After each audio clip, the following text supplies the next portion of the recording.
Hey community, welcome to our sermon podcast for wanderers, seekers, and thinkers, for deconstructing and reconstructing. This is a feed of Open Door Church, a faith community focused on God's love and grace, a progressive church built around action, community, and people. Enjoy this week's message and check back often as we're posting new content every week.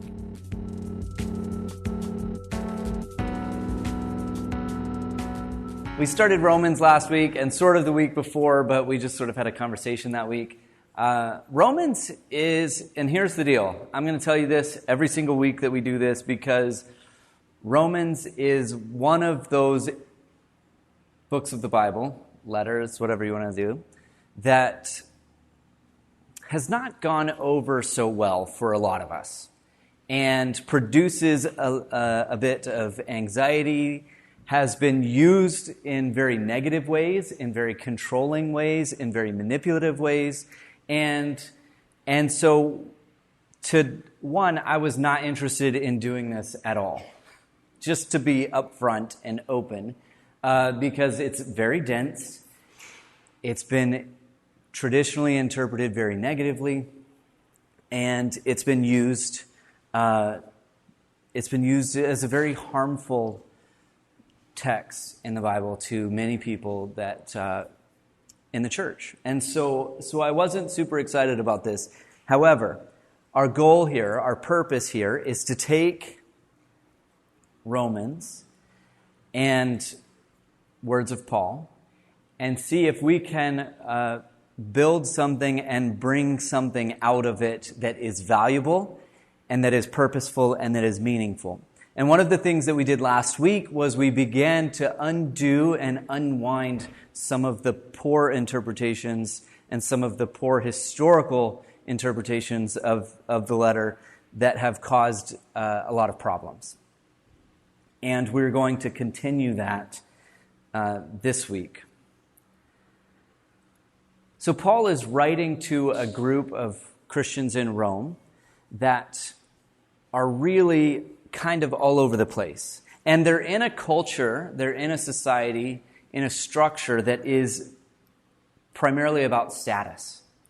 And in fact, a huge portion of the letter is about status. So we've talked a little bit about the origins of the letter and what he's doing. For one thing he wants to do, he wants to identify himself to a group of Roman churches so that they know him and so that he can come there and stay with them and use Rome as a hub to go from Rome into other areas to share the gospel. But it's significant that he is writing a letter to people that he doesn't know, to many of them that he doesn't know and that don't know him. And it's significant that he needs money from them, right? He needs their support so that he can go into Spain. So we did this last week. We started with, how do we do this, right? We started with Asia. Paul does all his work over here. And then he writes to Rome and he says, and he begins his letter this way, I long to see you so that I may impart to you some spiritual gift. And he's very nice about this. He says, so Asia, Rome, and then he wants to use Rome to come all the way over here to Spain, like my dad did with his maps in the car, all the way over to Spain to preach and share and to circulate the good news. So it's important to recognize that, one, this is not a theological treatise that he's writing. This is not a general letter to all the churches for all time. This is a specific letter with a lot of theological content written for a specific time, a specific place, and a specific church for a reason. And one of those reasons is to get funding to go from there into Spain. That's important. The second thing that's important is that he's writing to a divided church. And this I find is fascinating. Some commentators or scholars will actually talk about Paul's primary concern being, you ready for this? Denominations. Paul's writing to a group of Christians that are beginning to faction and create essentially denominations. some that are concerned about this thing, some that are concerned about that thing. And Paul writes this letter to bring them together and to speak of unity within the church, which is fascinating for us, a non-denominational church, right? I'll say that. It's okay. I find that fascinating that one of his primary concerns is that we are dividing and dividing. Throughout his text, from the first line to the last, this is one of his primary concerns. And even when he digs into other theological content, he is doing it within the context of a divided church. So let's talk about what kind of divisions there are. First of all, it is interesting that all of the divisions, well, both, we're going to talk about two, the two divisions, both sides are claiming privilege. So Scott McKnight, who wrote this fantastic book on Romans, says the Romans as a whole is about power and privilege. And so who knew that the text that we were using for all of these centuries we were using to marginalize and oppress and create hierarchy is actually about undoing power and privilege? That's really interesting. Anyway, he says it's about power and privilege. Both groups are claiming privilege in this conversation. So you have a Jewish Christian community that was essentially expelled from the city and have begun returning. When they are expelled, they sort of lose their status in the community of churches. So they're kicked out, they go to other places. This is how Paul knows some of them. So in chapter 16, he's naming people that he does know. We think these are Jewish Christians that were in Rome, that were expelled, that he then meets in Corinth and other places. Verse 3, greet Prisca and Aquila, Jewish names. Greet also, we go on, Andronicus and Junia, Jewish names. There are a few names, most of them are Gentile names, but there are a few names throughout his letter that are Jewish names that he knows personally and that he has crossed paths with. So he knows some, but the significance of that is that they lost their status, have returned, but still claim what kind of privilege? We claim this privilege sometimes. Election. So remember how everything in our Bible tells us from beginning to end about an elected people that God has chosen that are here to save and rescue and be rescued by God? The Jewish Christians claim that heritage. Now, think about it this way. If you are Jewish and you are a follower of Jesus and he is the Messiah and you have claimed this heritage through your entire life and have read through this history, throughout all of history, you see God working for this chosen elect people, and that's you. And then Jesus comes along, and Jesus is the ultimate piece to that puzzle, and you're still claiming that, you would claim some privilege in that conversation. But they've lost their status. And in the meantime, in those 5 to 6 years when they were expelled from the city, what happens is that Nero comes to power after, and Nero sort of forgets about this proclamation that sent all the Jewish Christians or Jewish people on account of Christus out of the city, and they return, but there are now some divisions in the church. So let's talk about status as it relates to the Gentile Christians. First, these Jewish churches and Christians have been gone. They've been out of the picture for the last 6 years. And in the meantime, these Gentile Christians who were new to the whole thing and everything like that have begun to take ownership of the church and who they are and what they're doing.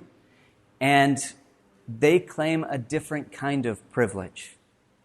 They are actually citizens and claim a social status within the Roman system. So we have privilege, and we have privilege.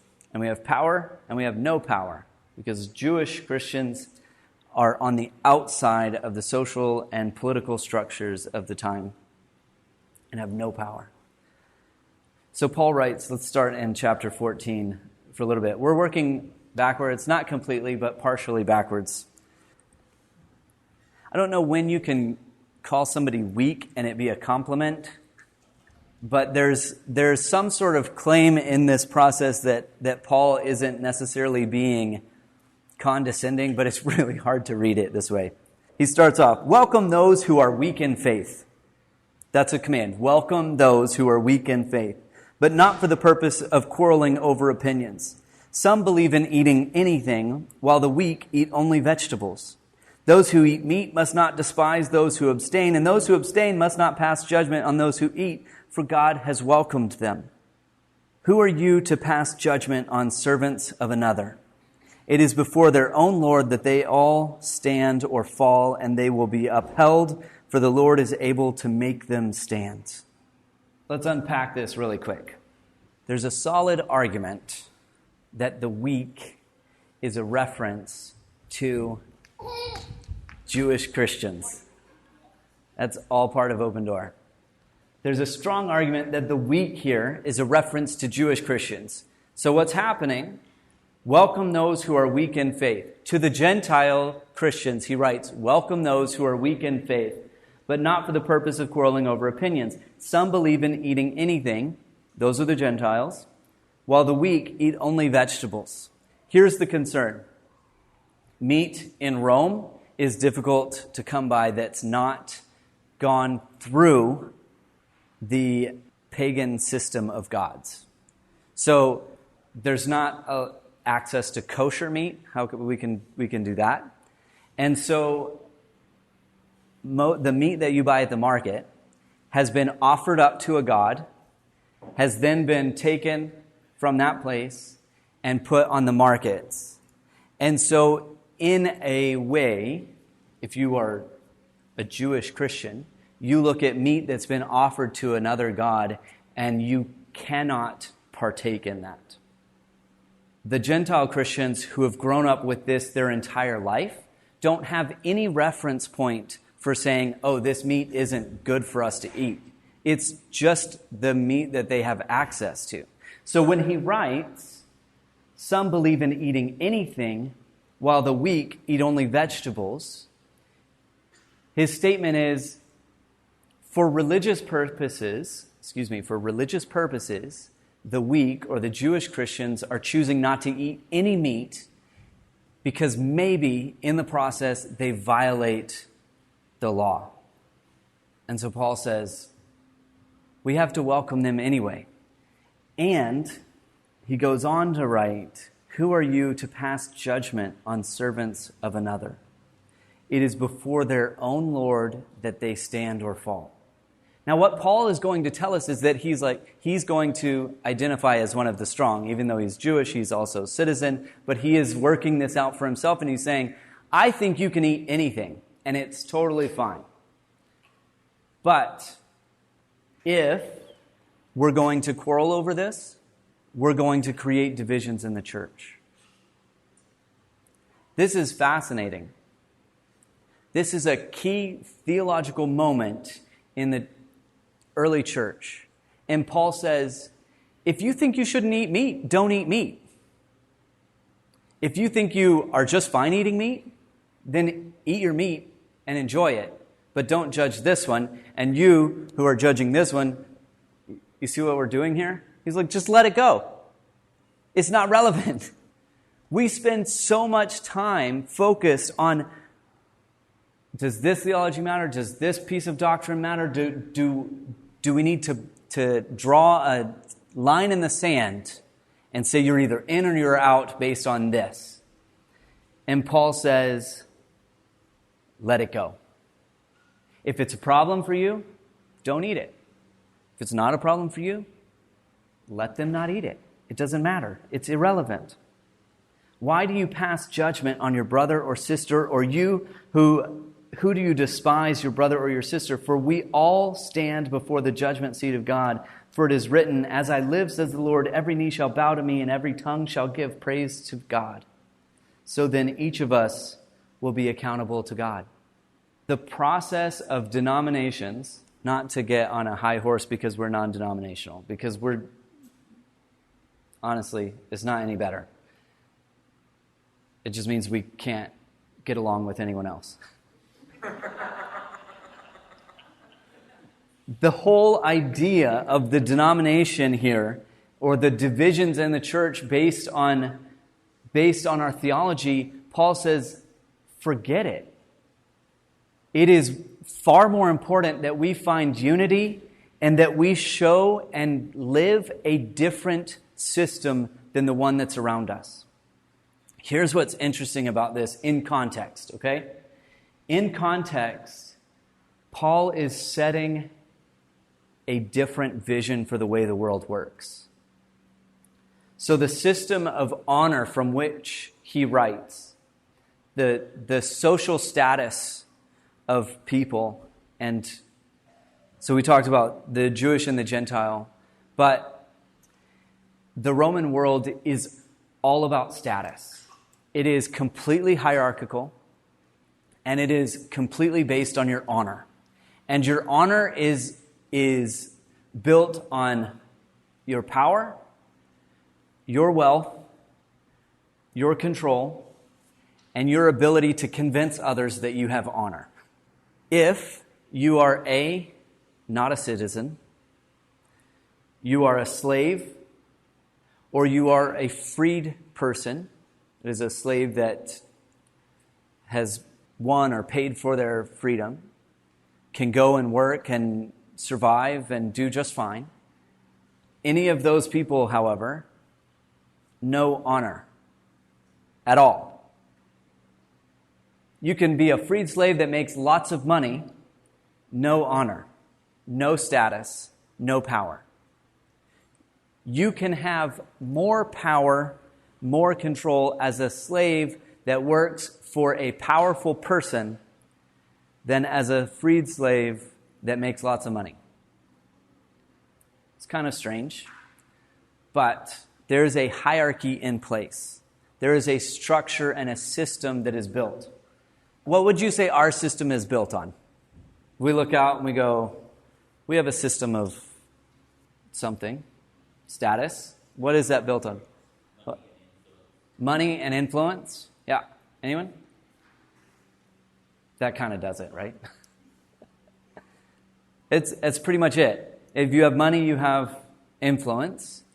If you have power, it probably comes from your money and your influence. Paul is writing about a system that levels the playing field. For him to tell the Jewish Christians, the weak, that you don't have the privilege you think you have, he undoes the religious systems and structures that they expect to be in place.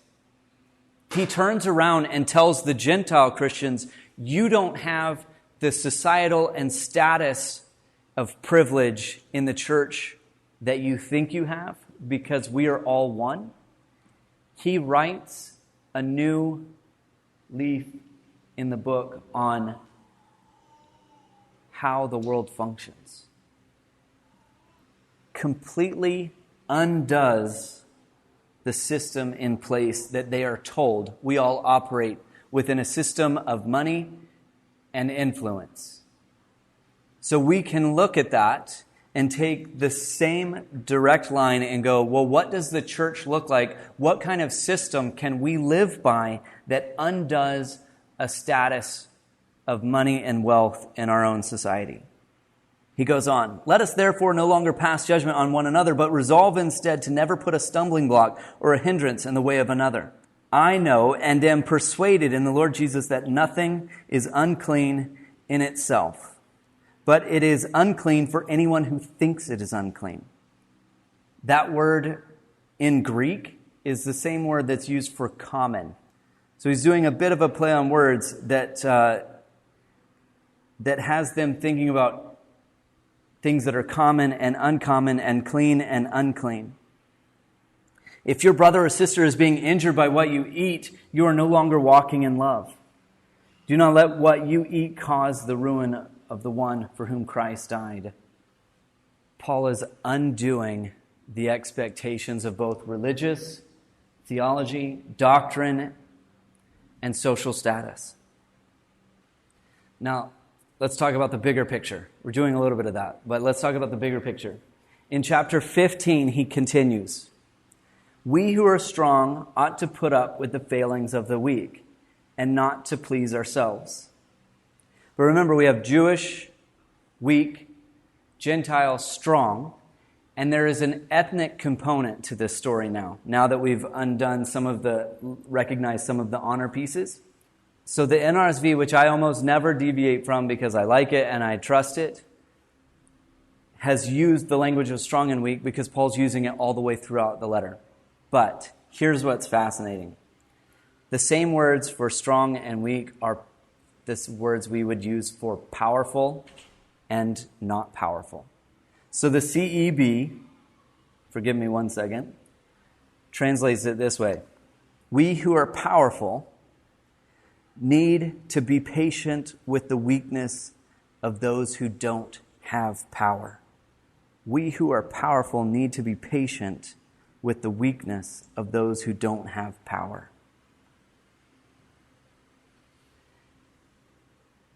When heard in that light, and with words that we can better associate with the power structures and dynamics that are going on, we see what's underlying Paul's letter, and it is far larger than simply strong and weak, Jewish, Gentile, and theological debates. He's writing about God's vision for the world that doesn't include hierarchy. God's vision for the world that tells us we are all one, that we are all loved by God, that God cares for each of us, and in the process that we find harmony and peace, not through structure and hierarchy and business models and capitalism, but through unity and oneness and equality. That's a huge statement in the Roman world. God's good news eradicates this notion of power and empire. These two that wrote another book, Keesmaat and Walsh, write on Romans in terms of power and empire.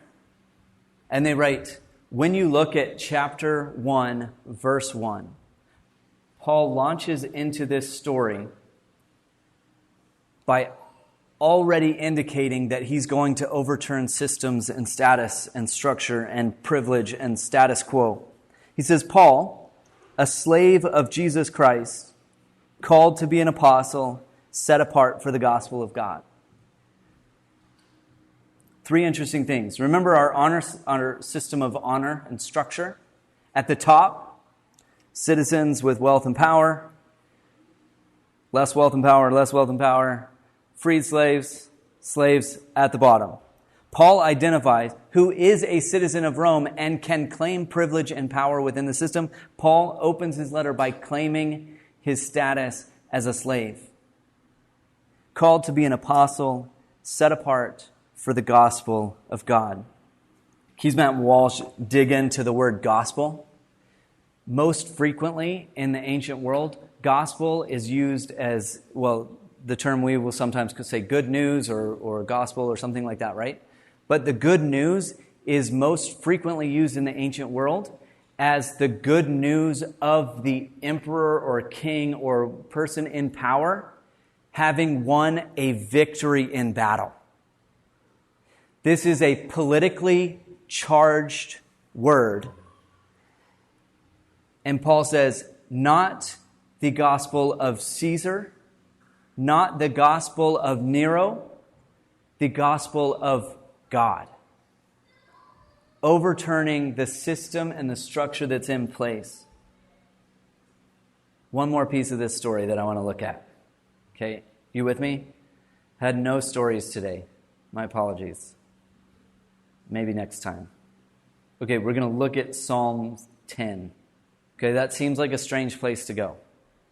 But this might be my new favorite passage in the whole Bible. Paul quotes Psalms like half a dozen times in this short letter. One of those quotes is from Psalms 10. It's in chapter 3, and he has a whole list of quotes. It's in this list of chapter 3, verse 10 and following. There's no one who's righteous, not even one. There's no one who has understanding. There's no one who seeks God. All have turned aside. Together they have become worthless. There is no one who shows kindness. There is not even one. Their throats are opened graves. They use their tongues to deceive. The venom of vipers is under their lips. Their mouths are full of cursing and bitterness. But our translation fails us just a little bit, because when Psalms 10 references they and their mouths, and for a Jewish audience, this is a no-brainer. They follow this. We don't follow this. We have to have some scholar that studied all this to figure it out for us. But here's Psalm 10. Why, O Lord, do you stand far off? Why do you hide yourself in times of trouble?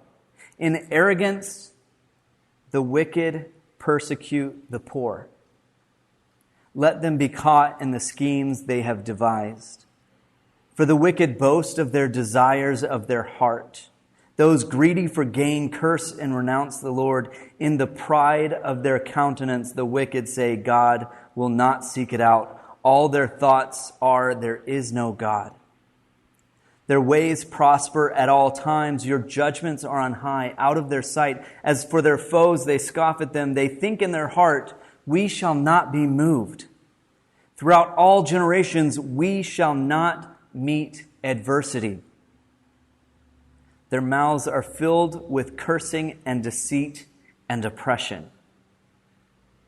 The psalmist here is calling out, why this isn't more in our churches, I don't know. The psalmist here is calling out privilege and power and wealth that prey on poverty and lack of power and lack of honor.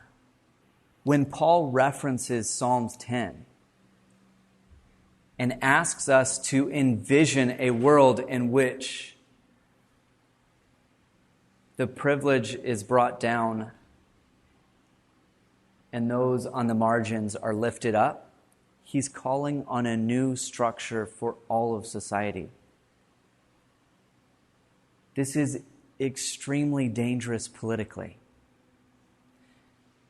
We don't even have to change words to make this make sense to us.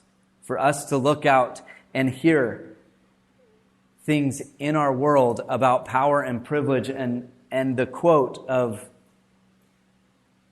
we shall not be moved. Throughout all generations, we shall not meet adversity. I could stand in the middle of Times Square and shoot somebody and get away with it. Power and privilege is the structure of our society, and Paul is offering us a vision from God that sees the world completely differently, where we work as one, where we live in harmony, where we lift those up that need lifting up and bring down those that need to be brought down. That's the vision that Paul has in Romans 14 and 15. Thanks for listening to this sermon podcast from Open Door Church. Our intro and outro music was created by Lee Rosevear and is used under a Creative Commons by Attribution license. Have a great week. Ask the hard questions and explore God's love. Everyone is always welcome to join the journey with us at Open Door. Learn more at opendoorfamily.ca. That's opendoorfamily.ca.